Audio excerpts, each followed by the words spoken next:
Hello and welcome back to the Foundations Limited Set Review. In this video I will be covering the green cards and how good I think they're going to be in Limited.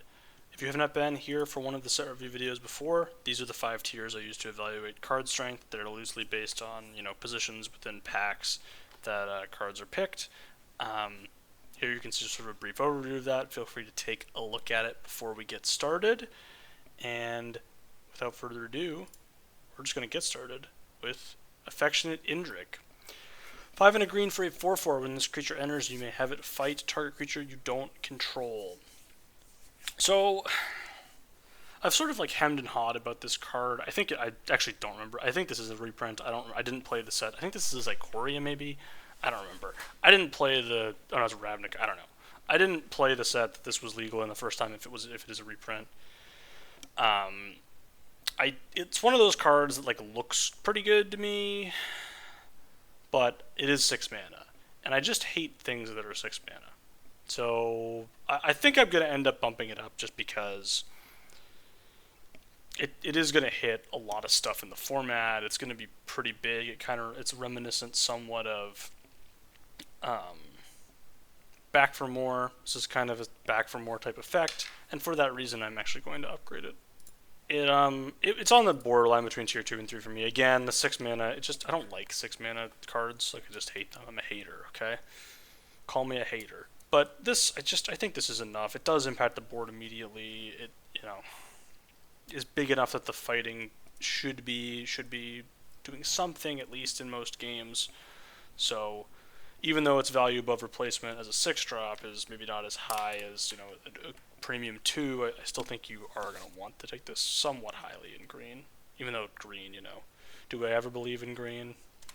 Do I ever believe in Ambush Wolf? 2 and a green for 4/2 with Flash. When this creature enters, exile up to 1 target card from a graveyard. So, not a super exciting ability. Obviously, the power 4 theme matters, so you're probably going to end up playing this in red-green. I don't think you really want to play it anywhere else, and you're not even super happy about playing it in red-green, because it's just it's Updog, it's the, 3/2 Flash Reach. That card was unplayable. This card is maybe worse than that card. It's hard to argue that it's, better. It's hard to argue that it's much better. So I'm not a fan of this. You can play it in green-red if you really need the power 4 or greater, but I don't think you're really going to want it anywhere else. Apothecary Stomper, 4 red, 4 green for a 4/4 with Vigilance. When this creature enters, choose 1. Put 2+1/+1 counters on target creature you control or gain 4 life. I really like this. This is a good common. The 6 mana tax is once again being applied because it's 6 mana. 6 mana for a 4/4 Vigilance is not good. You can make it a 6/6 Vigilance. Okay, still not that good. Gaining 4 life. You'd really prefer not to. You'd really prefer to get those counters on something. But, sometimes there are times. I mean, when you find yourself gaining 4 life, you're probably going to find yourself losing the game. I don't know. But, it's, seems like a solid common. Again, though, difficult to take early because you don't really want that many of them. You can't have too many of them. Beastkin Ranger. 2 and a green for a 3/3 with Trample. Whenever another creature you control enters, this creature gets +1/+0 until end of turn. So this is nice. It is an elf, notably elf stuff going on in green. There is some. Yeah, I mean, this is just attacking as a 4/3 Trample on 4. That's going to happen most of the time, so that's good. I think you probably do want to be getting something out of the elf text, but just a 3/3 Trample for 3 isn't the worst anyway. I think this is going to be a solid 3-drop in green, but nothing super exciting. Bite Down. 1 and a green for an instant. Target creature you control deals damage equal to its power to target creature or planeswalker you don't control. So, yep, just very classic bite spell at instant speed. These always tend to be pretty decent, so it's going to be pretty good again. I've revised the grade down a bit from where I used to have it because I just think because I've reevaluated the grading system a little bit. So it's a tier 3 card now instead of a tier 2 card. it's format specific which of those two tiers it actually falls into, but I'm starting it in 3 this time. Blancwood Armor.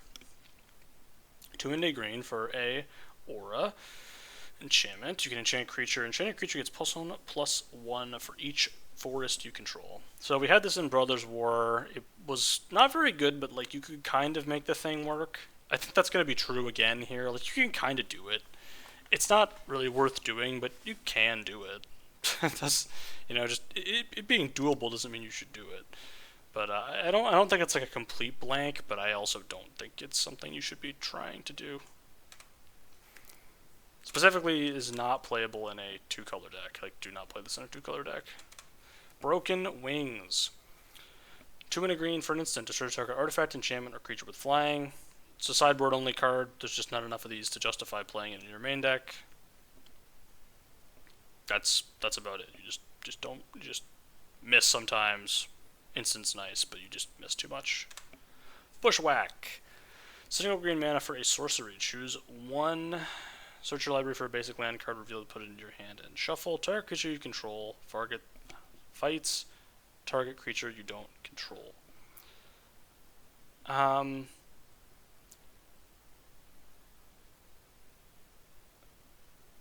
Yeah, it's...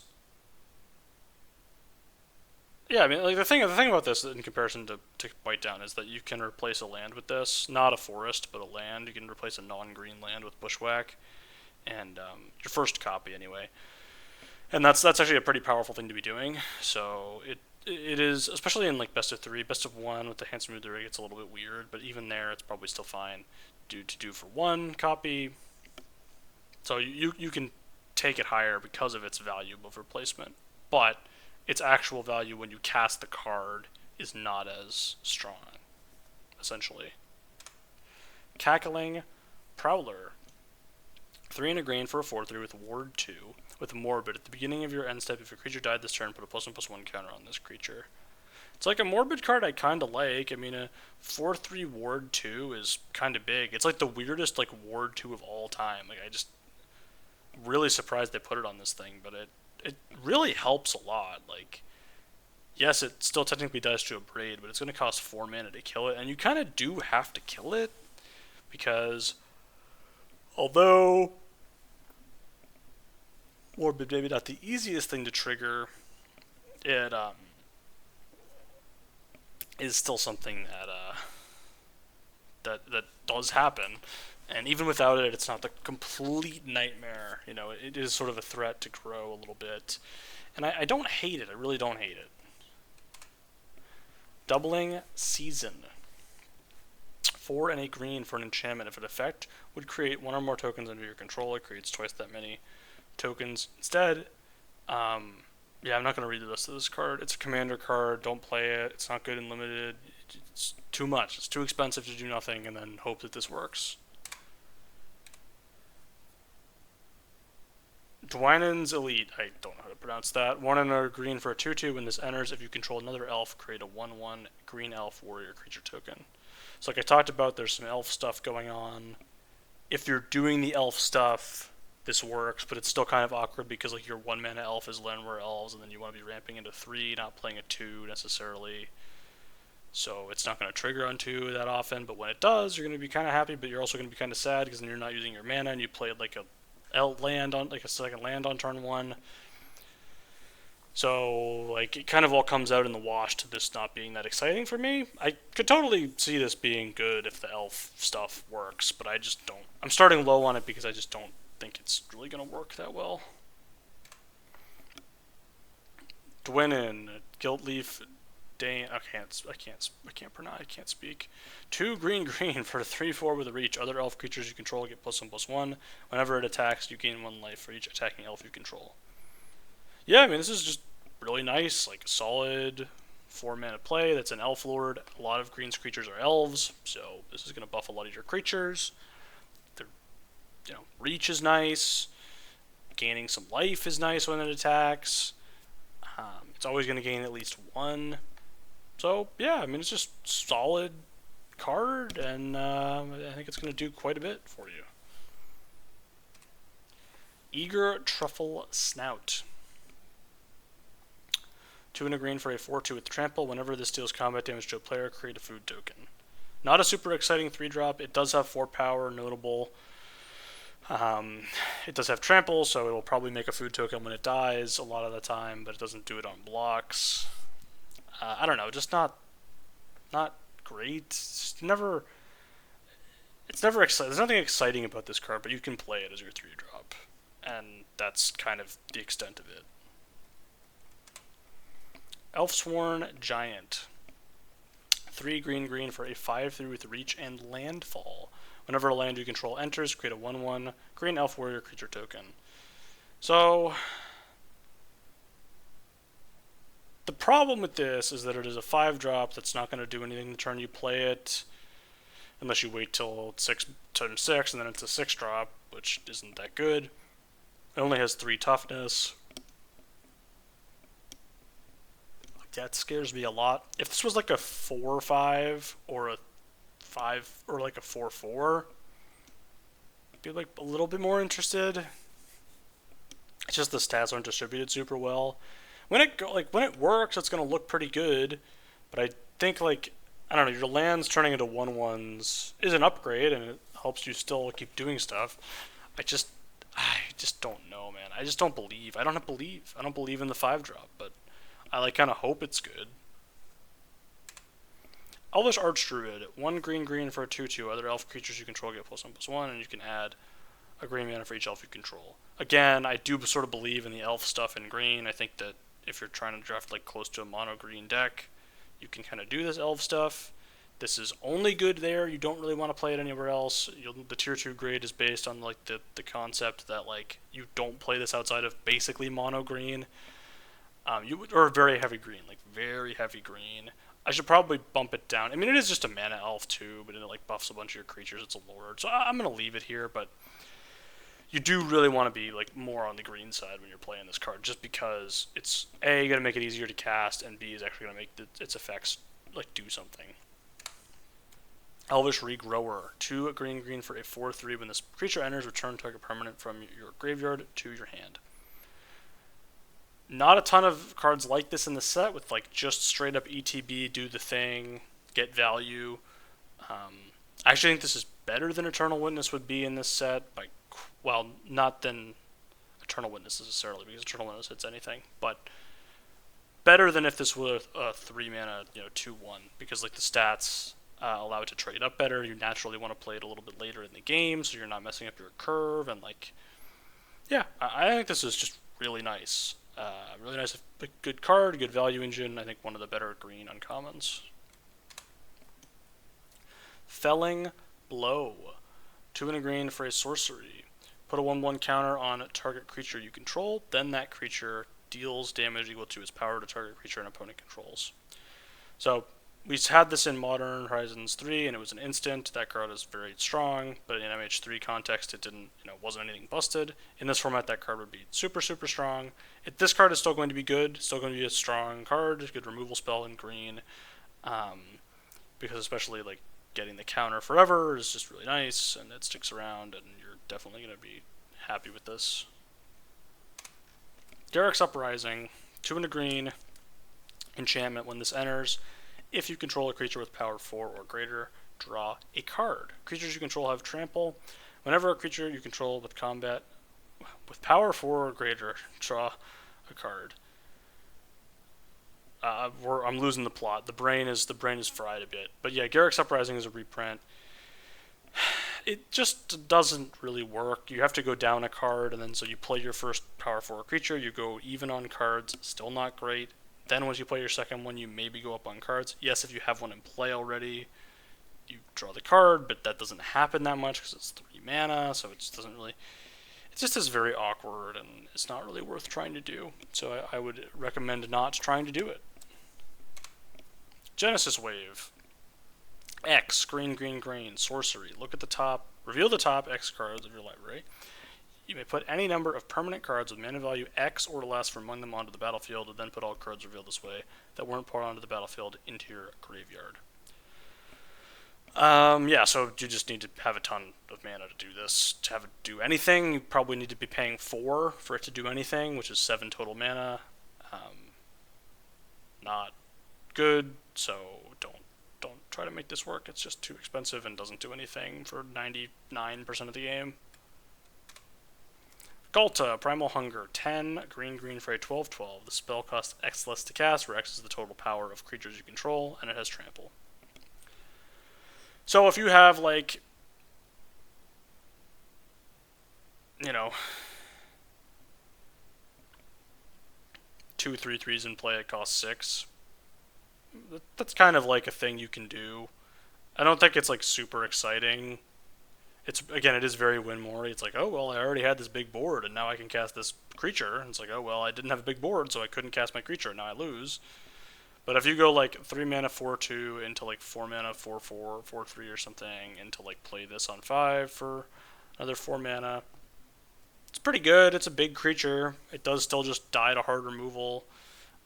And it dies to your opponent having hard removal for your other creatures, which is what they already want to be doing. So, not a card that excites me, but it's gonna have some like bad beats or whatever. Like it's gonna do stuff. Giant Growth, single green mana. Target creature gets +3/+3 until end of turn. Yep, it's back. It's another sort of staple.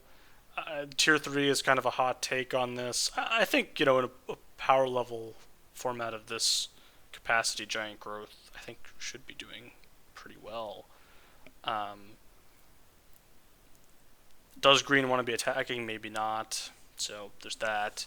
I just, generally, this type of card is nice.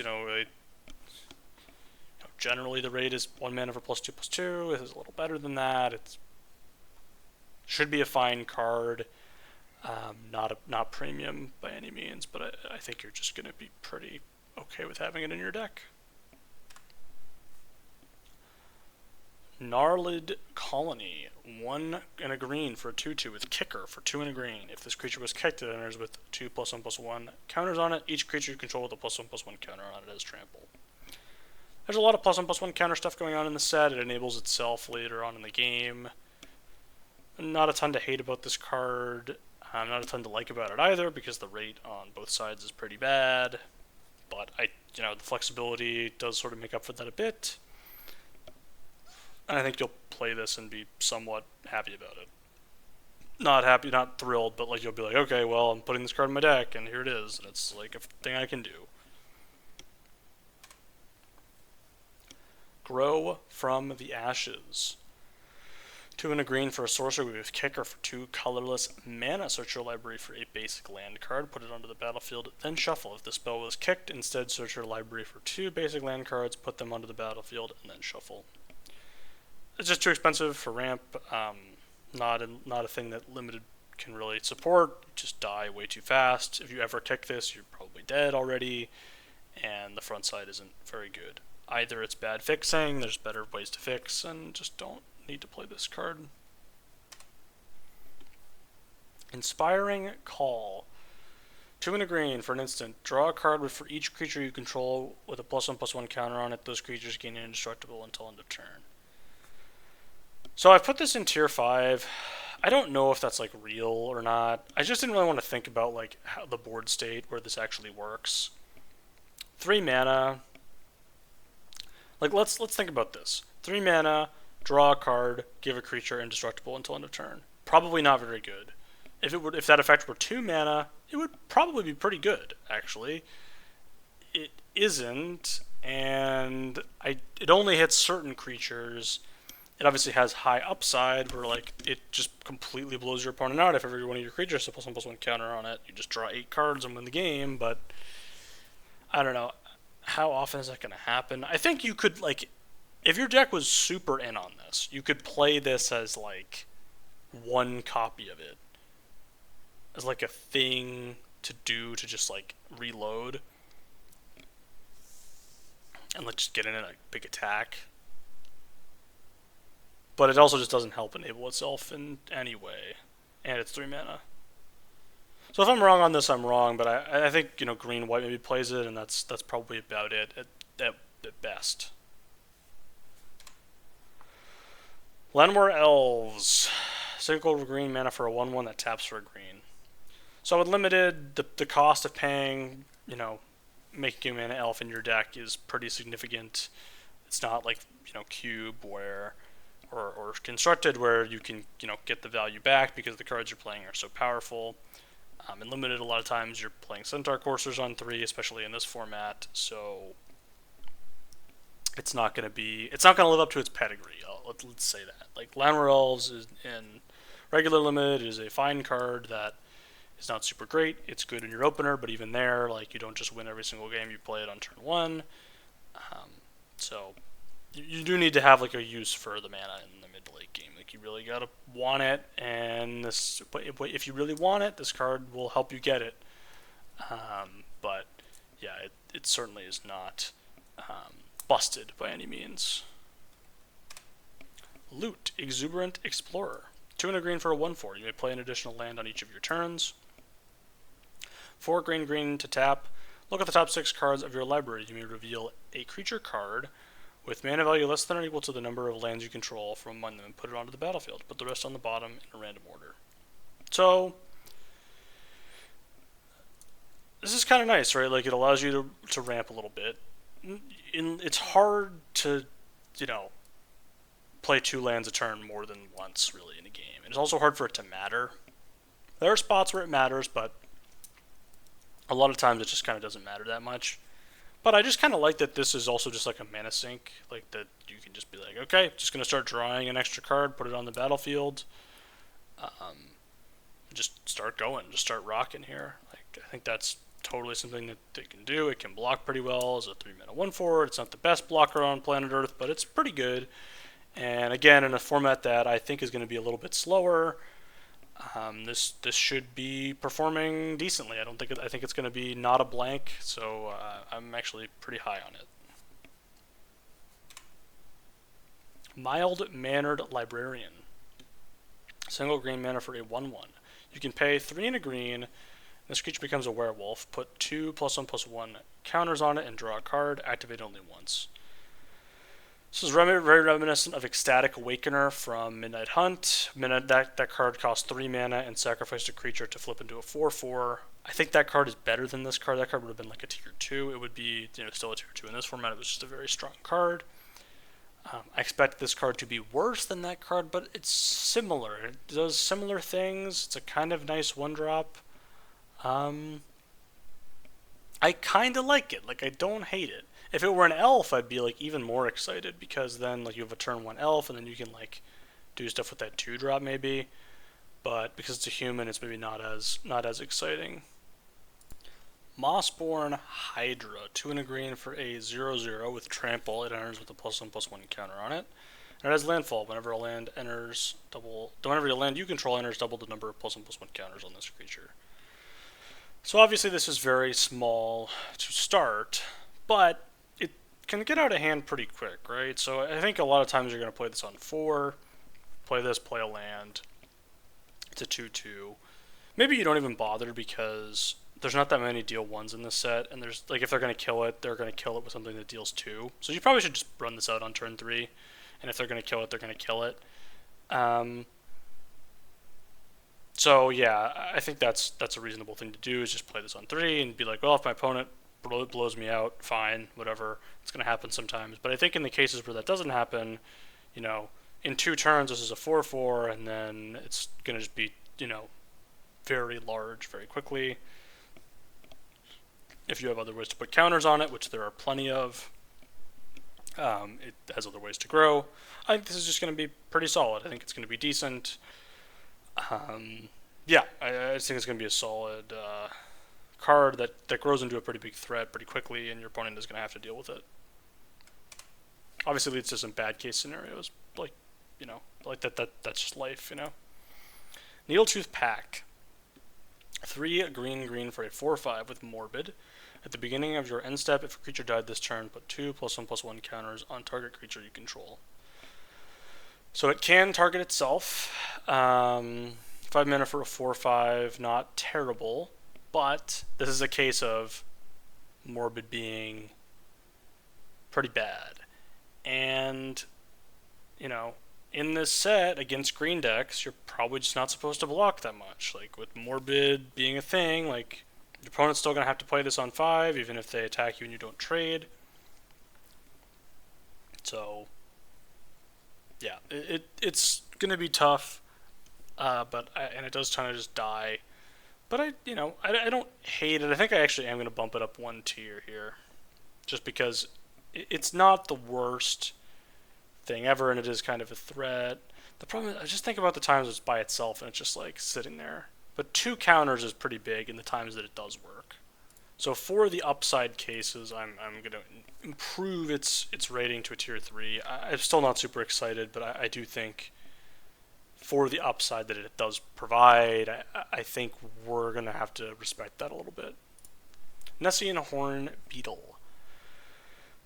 1 and a green for a 2/2 at the beginning of combat on your turn. If you control another creature with power 4 or greater, put a +1/+1 counter on this creature. This is just a really nice 2-drop. As we've seen, a couple of 4/2s for 3 in green. This card is a good reason to play those cards in your deck if you need, which you do need. It's just strong, man. Like, you just get to play this on later turns. It's a 2-mana 3/3. And it's just a good 2-drop that scales with the game, and you're going to be pretty happy about it, I think, in most decks. Most green decks, anyway. Overrun.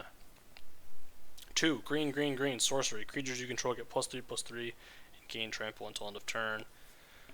There's been a lot made of this card. They haven't printed it into standard for a while. We'll see. It apparently was good last time it was legal and limited, so I'm giving it some respect. I'm putting it in tier 3. I think this is a thing you can use as your finisher in green decks. So, yeah, I'm a believer in Overrun a little bit, and I think it is a reasonable finisher. Preposterous Proportions, on the other hand, 5 green, sorcery. Creatures you control get +10/+10 and gain vigilance until end of turn. Notably absent from this card is the word trample. Trample, very, very important when you have sorcery speed, pump. Also, this one costs 7 mana. Not really a limited card. Yeah. Quake, Strider, Ceratops. 3 green, 12/8. Vanilla creature. It's big.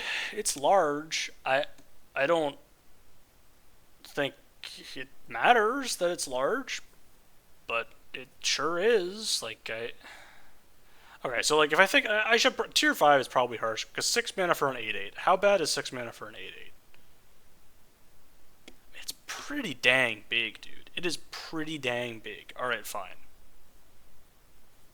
I am respecting it a little because of its size.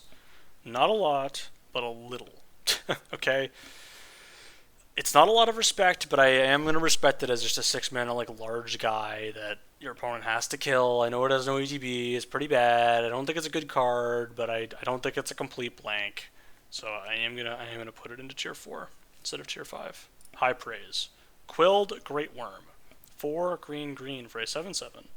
With trample, whenever a creature you control deals combat damage during your turn, put that many +1/+1 counters on it. It must survive to get the counters. Yeah, we know. When you cast this card from your graveyard by removing 6 counters, you may cast this card from your graveyard by removing 6 counters from among creatures you control in addition to paying its other costs. That second mode is real. There is enough counters going around that you could actually theoretically do that. This is just a big 6-drop. I think this is a lot better than the previous large 6-drop, despite having about half of the stats. It's just, it's all about the distribution, baby. It's not about the size, it's about how you use it. So this thing, it's just got a lot more going on. And it threatens to run away with the game. You play this and you attack with your 4/4 and they have to block it or whatever.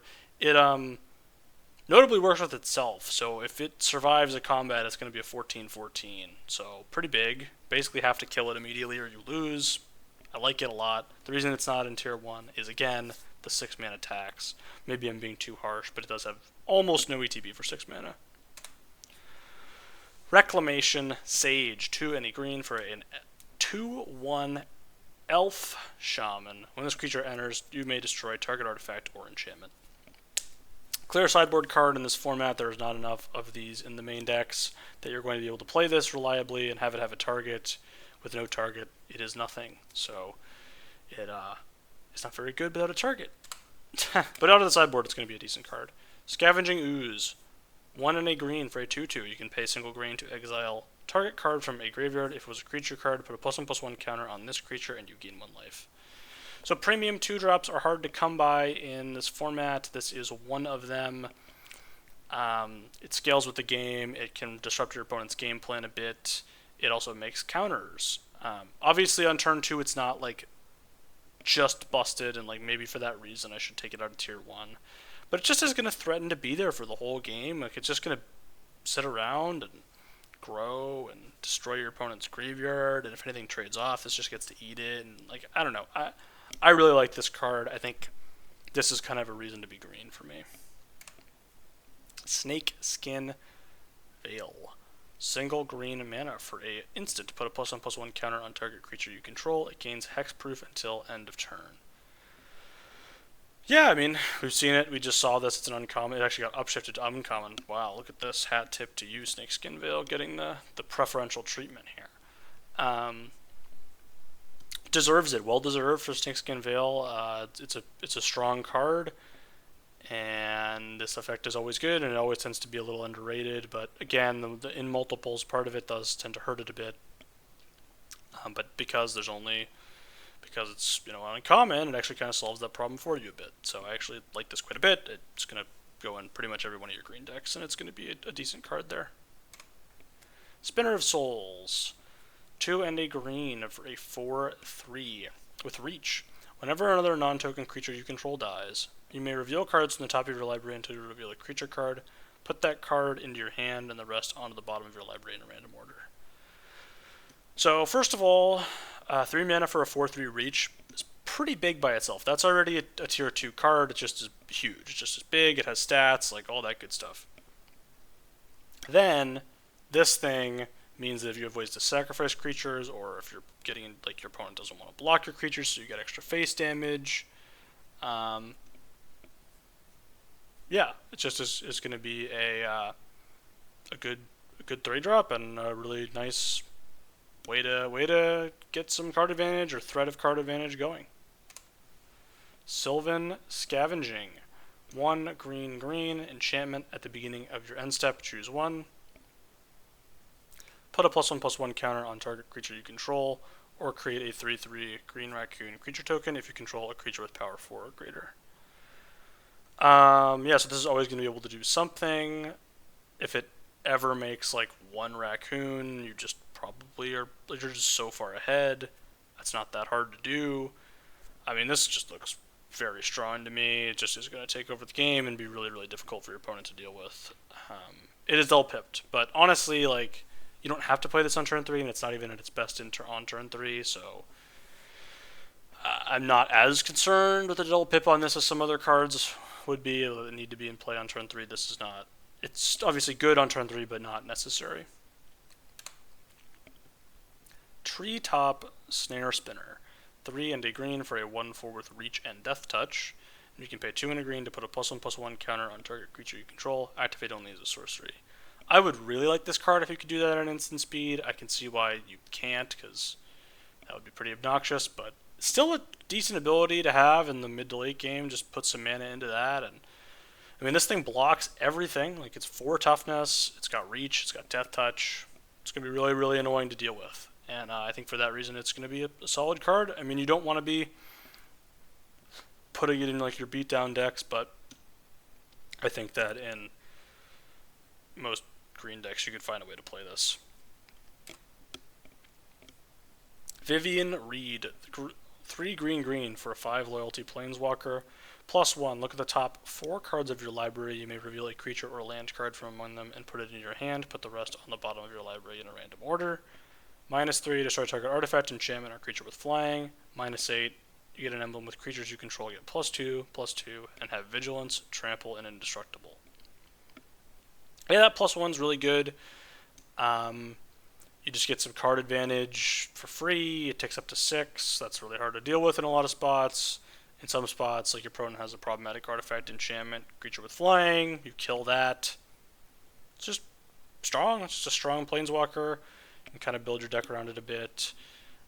Tier 1 may be a bit much. Maybe I'm a bit overselling it, but we do kind of give the benefit of the doubt to cards like this. I certainly am going to find myself back on pick wanting it if I see it in a lot of spots early in the format. If it turns out if it turns out the format's like too fast for Vivian Reed, then the format's too fast for Vivian Reed, and that's okay, and we'll be wrong, and we'll adjust over time. But I'm going to start out pretty high on the Planeswalker. Wary Thespian. 1 and a green for a 3/1. When this creature enters or dies, Surveil 1.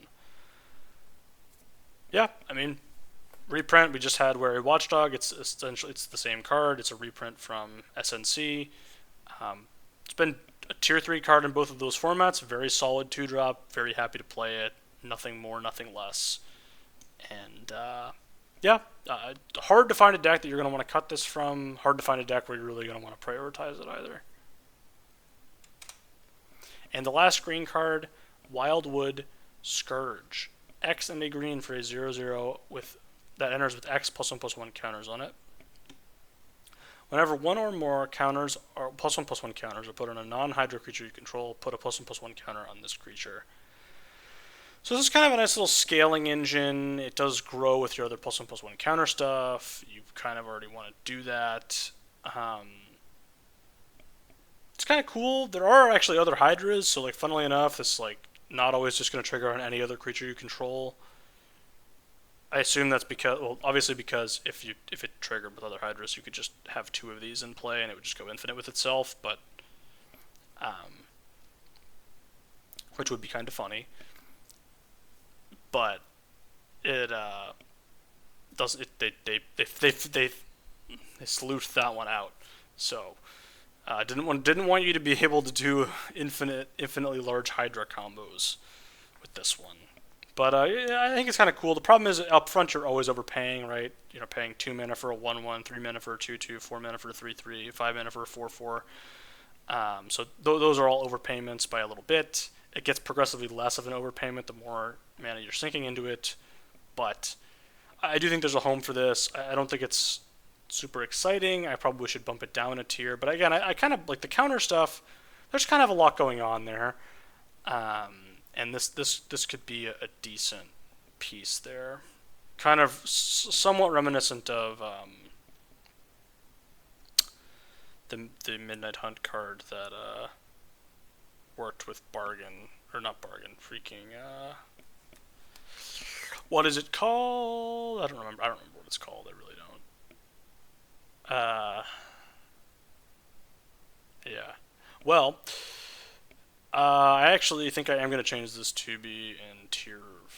No, let's believe. Let's give it a little bit of faith. Let's believe. Let's believe in the Hydrants and let it pay me back. And with that, with my faith in this Hydra, with my belief that this Hydra can be at least a playable Magic the Gathering card, I probably should just bump it down.